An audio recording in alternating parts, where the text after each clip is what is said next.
So the first mistake most people make when applying a fragrance is they rub it in. Now I get why people do this. Maybe they're testing a fragrance, they want to put it on various parts of the body, but they don't want to put too much on. They want to spread it out. And to be transparent, personally, I did this for years. The problem though is when you're rubbing in a fragrance, you're mixing the oils on your skin with the oils in the fragrance, and you're not allowing the fragrance to dissipate naturally. So why is this an issue? Well, let's take the classic Dior fragrance, Eau Sauvage, made by the perfumer Runitza, masterpiece right here. He designed this in a way so that you would smell the top notes, the middle notes, and the base notes in that order. When you rub the fragrance, you're basically mixing up the notes. I mean, think about it if it was a piece of music. It definitely wouldn't sound the same, right? Now, some of you guys are saying, oh, that's a relatively linear fragrance. So let's take a more multi-dimensional fragrance. And by the way, a linear fragrance smells the same from the beginning to the end. But when we're talking about multi-dimensional fragrances, these are ones that are going to have a top, a very clear middle, a very clear base. And this is naturally as the molecules basically, as they're moving off and you're starting to pick them up. This is something with Black Orchid you can definitely pick up. A complex, beautiful fragrance that costs hundreds of dollars. If you're going to spend good money on a fragrance, don't you want to enjoy it the way that the artist put it together? They wanted to present it to you. You've got the truffle, you've got the Mexican chocolate, the patchouli. Ooh, just, yeah, beautiful fragrance. Can't get enough of this one. But seriously, gents, there are right and wrong ways to wear fragrances. And in today's video, I've got you covered with the ultimate guide to how to wear your fragrance properly. You ready, gents? Let's do this.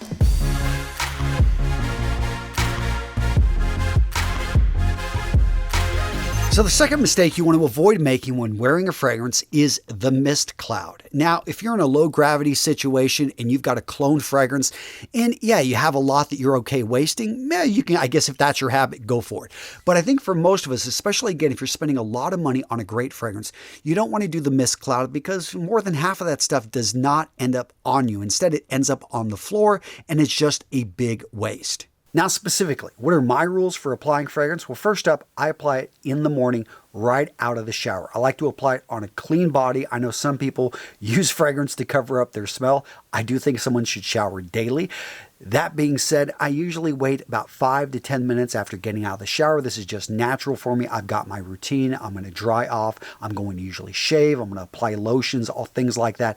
And then I apply my fragrance again, usually after about 10 minutes. Now, being a bit more specific, let's talk about distance from the skin when you spray. On average, 3 to 6 inches, but this depends on the atomizer. The atomizer is this device right here at the top, and it takes the fragrance and it takes it and pushes it into a mist form. You're going to find on higher end bottles, companies like Dior, they have amazing atomizers. They spend a lot of money on this, and you could be 6 inches away and this thing is still going to spray evenly on the body. Cheaper atomizers from low cost manufacturers, you'll find sometimes you got to be closer to 3 inches because they spray really wide and they are inconsistent, and you want to again make sure that most of this fragrance is going where you intend it to go. Now you're going to find some old school fragrances. These don't even use atomizers. These are going to be more of the splash variety. In general, these are going to have a weaker concentration, but don't let that fool you and be careful with this because you can easily put on too much. I find the best way to apply this is simply to hold it onto the hand, turn the fragrance over, and then just dab it on little bit by bit. You can keep adding more. Seriously, you want to be careful with splashing because as you can see right here, I am splashing it all over the place. It easily comes out, and yeah, now my office smells like English leather. Now I mentioned concentration. Let me explain that really quick. And by the way, there are no standards, so this is a generalization here. But Eau Fresh, this is going to be the lightest concentration. We're talking 1 to 3%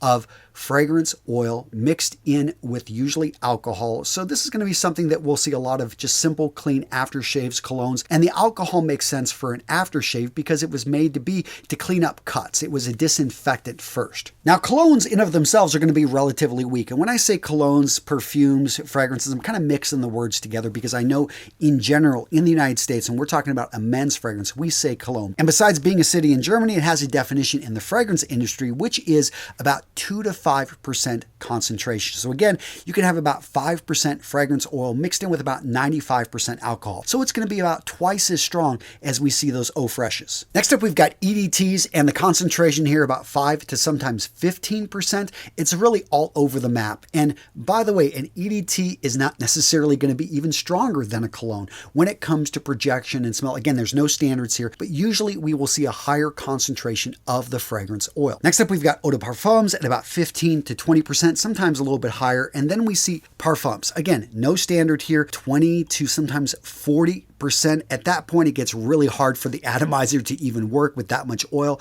But I will say that, again, just because something is a parfum doesn't mean it's going to last longer. So then why did I tell you all that? Because the next mistake I see a lot of guys make is that they blindly use a fragrance without first having tested it. And I know this because I made this mistake with tobacco vanilla. I was in Lenox Mall with Aaron Marino and we're having a great time. And I'm like, I'm going to go try a whole bunch of fragrances. I was just starting my journey. I put on some tobacco vanilla, actually quite a bit of tobacco vanilla. We were driving around in his car. He made me stop. He's like, you got to get out and wash some of that stuff off.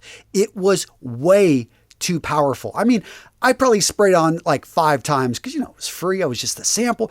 Guys, test drive it before you actually commit to a full bottle or wearing it in public. And you can also get the exact opposite. Like right here, Milsim Imperial by Creed. I absolutely love this fragrance. Beautiful. But I could spray this on 15 times and it's maybe going to last 3 to 4 hours, and I'm going to get maybe a foot of projection. So there are some great fragrances out there that smell amazing, very expensive, but yeah, you may not get much projection or much push off them at all. And that leads to my next basic rule, which is less is more. I like to be discovered, not announced when I walk into a room. Even if I've got one of my favorite fragrances right here, PDM's Carlisle. I absolutely love this during the winter, but I have made the mistake of putting on too much. And guess what? When you put on too much, you overwhelm people, especially if they're stuck in a car with you, if you're going to be flying on an airplane. I mean, you got to think of others. If you work in an office environment and there is a no scent policy, which by the way is stupid because everything has scents. I mean, literally you can't walk in.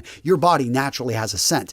That being said, I get where they're coming from. They don't want, to give people migraines, and you got to be careful of putting on too much. For me, in general, I find that 1 to 3 sprays in the chest area, if I'm at all concerned, if it's a new fragrance, that is the most I'm putting on. And again, this is in the chest area. I'm putting clothing over it, so that's even helping to mask it. And I like enough, though, for it to last sometimes 1 spray, though. Right here, Carlisle, I can get away with 1, maybe 2 sprays of this because the atomizer is good and it's a strong fragrance. Acqua di Gio, the new EDP right here, this maybe 5 sprays, especially during the summer. It's going to project a bit more. Usually I'm wearing short sleeve shirts. I find that I absolutely love this one. But again, if I'm going into an interview, maybe 1 to 2 sprays in the chest area, and that is it. Now, specifically, where to apply on the body. I know I've talked about spraying in the chest area multiple times. For me, that's my go-to area. If I want to project a bit more, I'll spray once on each wrist, maybe 2 times on the chest, so a total of 4 sprays. If I'm going with, Sauvage Elixir right here, which is really strong, 1 spray in the chest, half a spray on each of the wrists. Again, you got to know what you're putting on, have practice wearing this. Other areas, the back of the neck. This is really great if you want to leave a trail, basically a sillage. Sillage is basically the scent trail that you leave. Projection is how it pushes off. So sillage is really nice if you're going to be at a bar, if you're going to be at an event, and you want women turning their heads saying, wow, that guy smells amazing. That back of the neck is great. Also in the hair. I know some people are concerned about it drying out the hair. I feel this is relatively small, and the hair just does a great job of holding the smell. If you're wearing short sleeve shirts and you're putting on a bit more, it's a relatively weak fragrance. I find on the arms as well is great. So again, just right there, if you really like the fragrance, if it's relatively weak and you're going to be, just simply wearing it for yourself, you could easily put on 10 sprays. Now, again, that's probably too much for the vast majority of people, so stick with the first rule, better to be discovered than announced, maybe 1 to 2 sprays in the chest area. But what about clothing? So I get this question a lot, and I understand why you need to be careful, because you don't want to stain your clothing, especially if the fragrance, a lot of them have colors added to them. They will, for a white shirt, they may leave a slight discoloration. Go ahead and test it out, but If you don't want this to touch your skin, and I get some people don't want that, and you want the fragrance to last longer, then consider spraying on your clothing. And this is a great option. Again, same areas, chest, back of the neck. If you're wearing a suit, you could spray it right on the wrist areas of the suit, maybe even on the arm, in the chest area, even the back shoulder area. All of this, again, especially if you want to leave that intoxicating sillage trail, get back to those earlier rules, understand what you're putting on and how strong it is. Now, gents, if you've ever worn a beautiful fragrance and nobody gave you a compliment, yeah, come on. In solidarity, smash that like button. Seriously, guys, when you engage with that like button, it lets the YouTube gods know that, hey, this video is worth watching, and hopefully some more guys will find this video so that the world will start to smell better. Wouldn't that be a good thing? Oh, and if I missed anything in today's video, let me know in the comments below. You guys know I love hearing from you. Now, when applying fragrances, what about rules in the office? I talked about that lightly, but for me, the key here is making sure it's a fragrance that is versatile, one that isn't going to have a lot of pepper in it. I love Viktor & Rolf Spice Bomb Extreme. This is an amazing clubbing fragrance when you want to get recognized, but wearing it into the office, probably a little bit too much. Or do you want like animalistic notes in it? Probably not in the office. High sex appeal. Antaeus, just beautiful by Chanel. Not something I'm going to wear into the office. However, Prada, this is a powdery fragrance right here. This is their Homme. This fragrance is a masterpiece, good quality ingredients, 2 sprays in the chest area, and it's going to stay close, perfect for the office, and that's what you're looking for, is a fragrance that's not going to offend, maybe a light floral, bit of citrus in it, something that's clean, something that, yeah, I mean, unless I guess you want your secretary to jump on you, then definitely, yeah, wear that one right there. Now, gents, since I'm here talking about fragrances, wouldn't it be cool if there were performance-enhancing colognes? I'm talking about perfumes that when you wore them, all of a sudden you would feel more confident. You would feel more honorable. You would feel like, hey, I'm going to commit to actually doing what I want to do, whether it be losing weight, whether it be running a triathlon. Guys, guess what? You don't have to imagine. I've built them. The performance-enhancing colognes over at Mission Fragrances. So these are specifically formulated to help you get into the zone, to help you reach peak performance through scent conditioning. If this sounds at all interesting, guys, down in the description of today's video, I'm linking over to Mission Fragrances where you can learn more. We're going to ask for your email address, and I'm going to send you more information. So my journey is I collected hundreds of fragrances, and I love the way that they make me feel.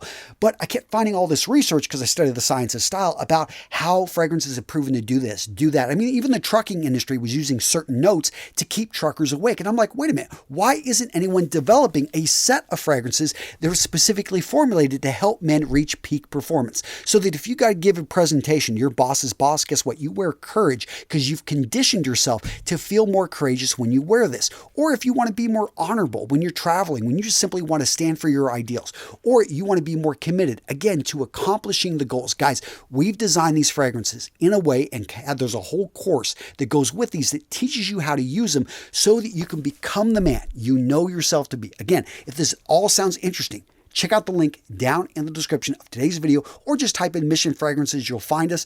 But we only launch a few times a year because I give white glove customer service. I want to make sure that I can actually give live training, and I can only run so many guys through this. And again, if this at all sounds interesting, click on that link in the description of today's video.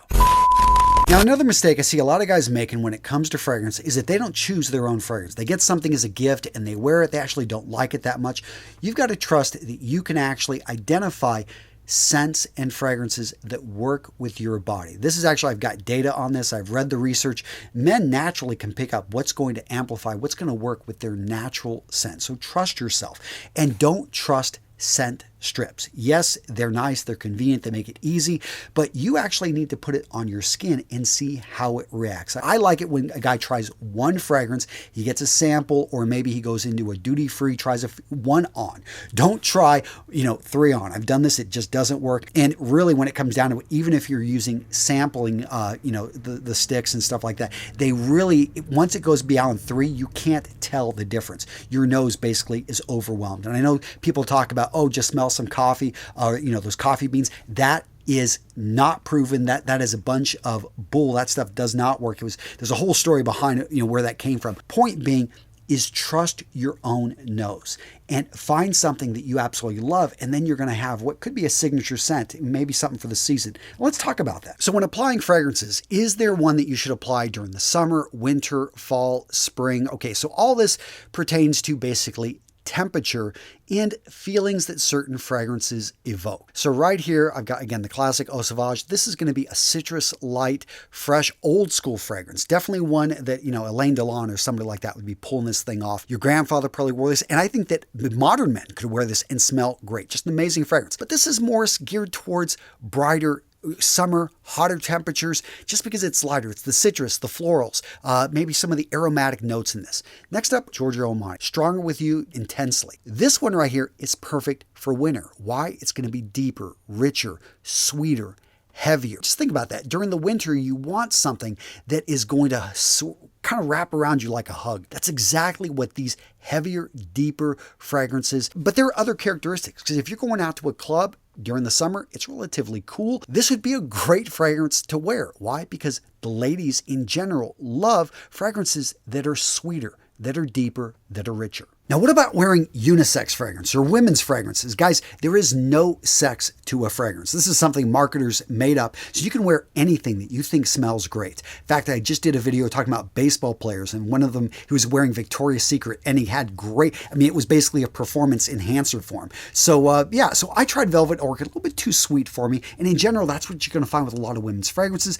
They're just too sweet for most men's tastes. That being said, Narciso Rodriguez right here, Oud Musk. This is a unisex fragrance that a lot of women were doing reviews on, and I saw all of them were like, it's too masculine, too strong for me. Just not something, it doesn't have enough sweetness. I'm like, you know what?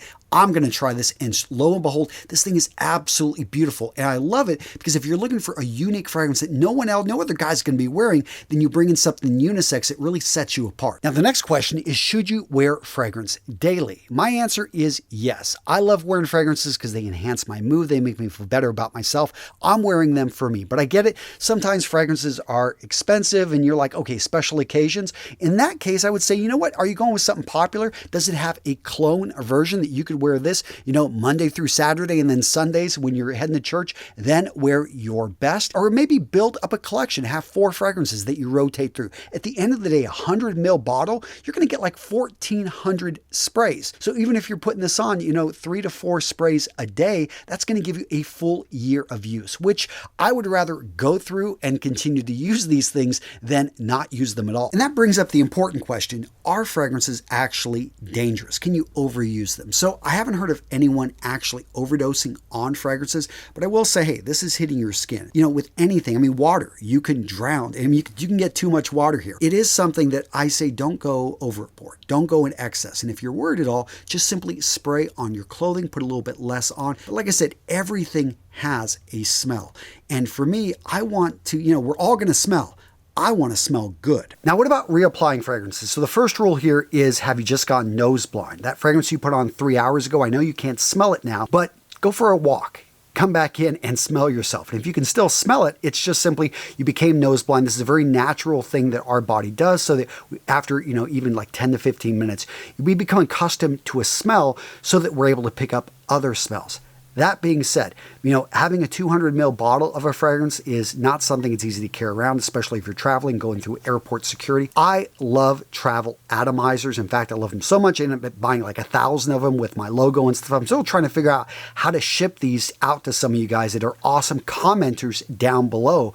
Yeah, this right here really solves the problem. They're so easy to use. As you can see, they've got a male, a female, and you simply put it together. You make love, you make it happen, and boom, you've got something that can travel and you can spray throughout the day. Now, if that's too much work for you, just buy a fragrance in a 50 ml bottle. You're going to pay more per ounce than if you buy bigger bottles, but these are easy to slip into a pocket or simply travel with, and you can pick up a couple of them and boom, problem solved. Now, what about layering fragrances? So this gets a lot more complex, and I don't recommend it for the guy just starting off, but in general, if you wear a light, clean, crisp fragrance in the morning, by afternoon time, most likely you can wear a heavier, deeper, darker fragrance. And this makes sense because if you wear something to work and then you want something that you can go out and play, to the bars later on, but don't go the opposite, because the darker, heavier ones last longer and they can still overpower these lighter fragrances even if you apply them 8 hours after you applied the heavier one. Now, what about layering with moisturizers and conditioners? So if you're using a shampoo, if you're using a moisturizer that is really strong, give yourself a little bit of time. Usually those dissipate after 15 to 30 minutes, but if it's sticking around all day, you may want to switch to an unscented one because, yeah, that stuff is just probably overpowering and cheap smelling anyway. I don't have a problem with, even if there's a little bit of a smell from the moisturizer I was using, go ahead and put the fragrance on. It's going to, I think, it's going to cover it up and do, layering like that, I never really see an issue with. All right, gentlemen, so what video to watch next? How about how to make your fragrance last all day? I just put this one out. It's a great video. It's the ultimate guide. If you want your fragrance to last all day, you're spending good money, and you want to get all the miles out of it you can, this is the video you want to watch. Right? Boom, click on it. Magically, you will go over there.